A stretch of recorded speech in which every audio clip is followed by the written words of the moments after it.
Assalamualaikum Miss Selvi, selamat pagi. Waalaikumsalam, selamat pagi.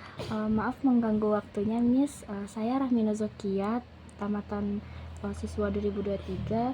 Saya ada tugas itu mewawancarai salah seorang guru saya, dan saya memilih Miss Selvi sebagai guru yang akan saya wawancarai. Apakah Miss Selvi bersedia? Oh, oke. Ini buat mata kuliah apa?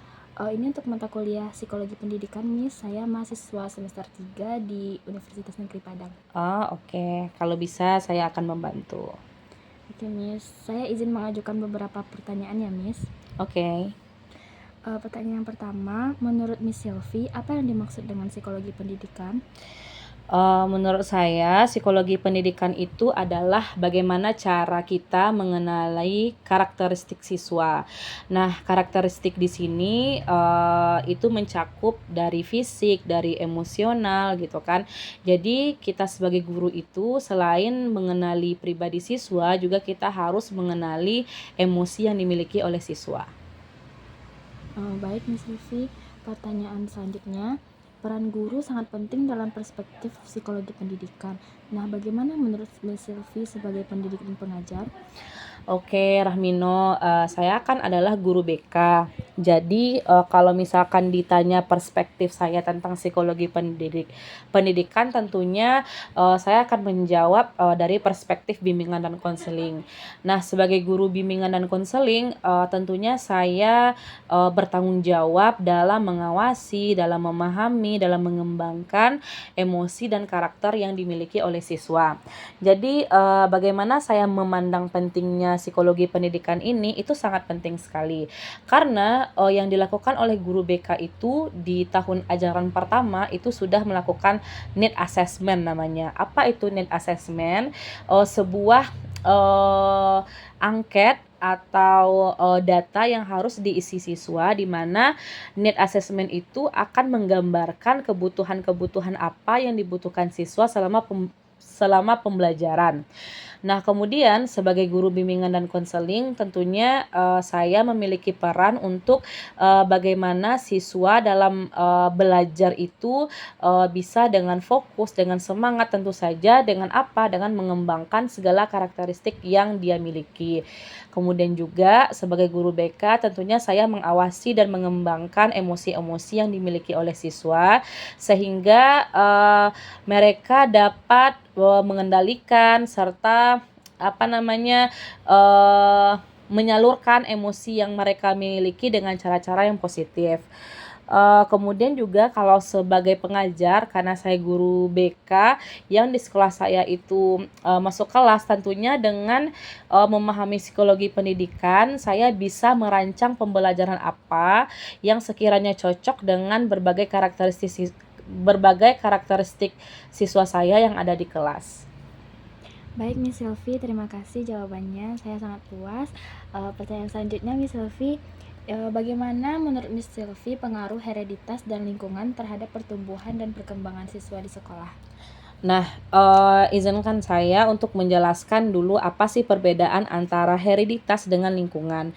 Nah, kalau hereditas itu kan merupakan faktor bawaan atau keturunan yang diwariskan dari orang tua kepada anak sejak, konsepsi gitu kan. Nah, hereditas ini dapat mempengaruhi setidaknya pertama kayak karakter fisik seperti tinggi badan, berat badan, struktur tubuh, warna mata gitu kan.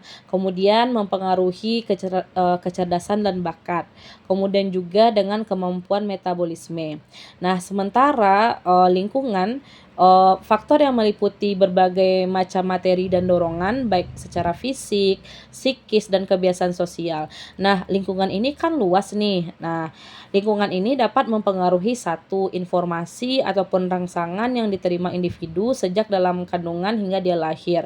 Kemudian bagaimana dia berinteraksi dengan masyarakat, kemudian bagaimana pengaruh budaya dan norma yang ada di sekitarnya.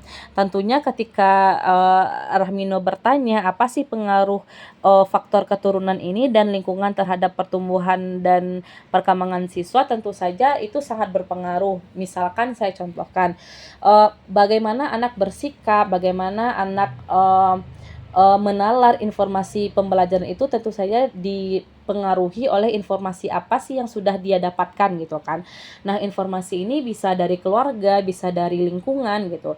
Nah, ketika informasi yang diterima dia baik, tentunya dia juga akan berperilaku baik gitu kan.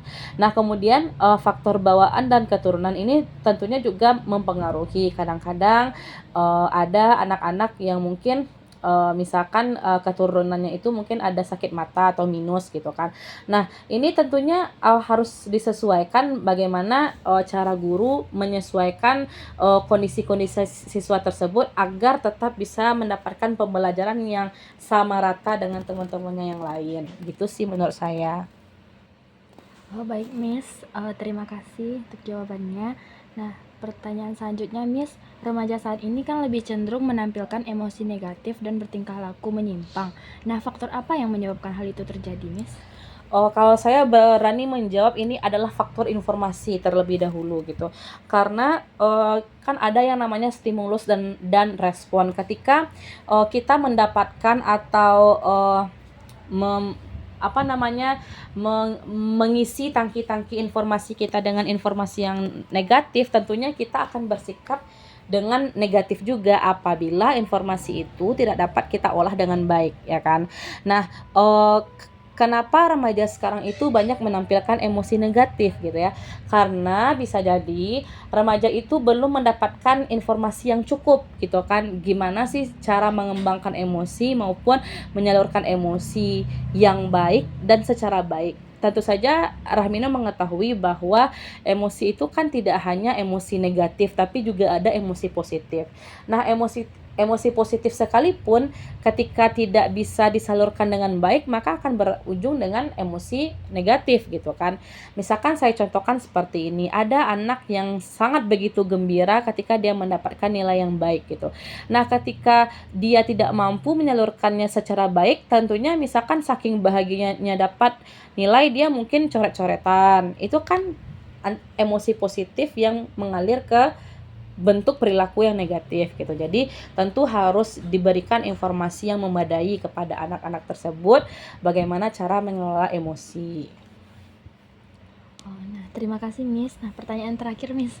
Peserta didik saat ini kan memiliki potensi intelektual, bakat, dan kreativitas yang berbeda. Nah, apakah menurut Miss Sylvie hal ini dapat menghambat proses pembelajaran di sekolah dan bagaimana cara Miss Sylvie menyikapinya sebagai seorang guru? Nah, menyikapinya sebagai guru BK tentunya kami harus memberikan sederet tes untuk mengungkap apa sih bakat yang dimiliki oleh peserta didik kami. Kemudian juga menyalurkan secara seluruh kreativitasnya misalkan di bagian ekstrakurikuler gitu. Dan mengolah potensi intelektualnya misalkan dengan mengikuti mereka perlombaan, bimbel maupun olimpiade gitu. Nah, apakah ini dapat menghambat proses pembelajaran? Bisa jadi iya, bisa jadi tidak gitu. Ketika siswa memiliki potensi intelektual yang bagus, bakat yang bagus dan kreativitas yang bagus, ketika sekolah tidak dapat menyalurkannya dengan cara yang baik atau secara positif atau sesuai dengan bakat yang mereka miliki, tentu saja ini menjadi permasalahan gitu. Misalkan saya kasih contoh, anak-anak yang gaya belajarnya kinestetik itu cenderung suka berolahraga biasanya atau suka melakukan hal-hal yang berbau praktek gitu kan. Nah, ketika anak-anak ini kita suruh misalkan untuk belajar akademik gitu kan, tentu saja mereka tidak sesuai gitu kan karena dia gaya belajarnya adalah kinestetik. Ketika guru BK dapat mengarahkan kinestetik mereka itu potensinya apa, misalkan saking kinestetiknya dia suka misalkan bermain karate atau boxing gitu. Ya sekolah harus memfasilitasi itu baik dalam bentuk ekskul maupun misalkan mendaftarkan dia ke olimpiade-olimpiade atau ke pertandingan-pertandingan yang bersifat non akademik. Nah, bagaimana dengan siswa yang mungkin belum menemukan bakatnya serta potensi yang dimiliki? Nah, peran guru BK juga lah di sini untuk menggali bakat dan potensi yang dimiliki oleh siswa itu sebaiknya diarahkan kemana dan cara menggalinya seperti apa, tentu saja dengan melewati sederet angket atau tes, misalkan tes MBTI, tes otak kiri otak kanan, tes riasek maupun tes-tes yang lainnya. Gitu sih menurut saya. Oh, baik Miss, jadi begitu menurut Miss Selfie. Nah, terima kasih Miss untuk waktunya. Maaf sekali ya Miss, saya mengganggu waktu Miss Selfie. Iya, sama-sama Mino, semoga membantu ya. Iya Miss, terima kasih Miss. Selamat siang Miss. Assalamualaikum warahmatullahi wabarakatuh Miss. Waalaikumsalam warahmatullahi wabarakatuh.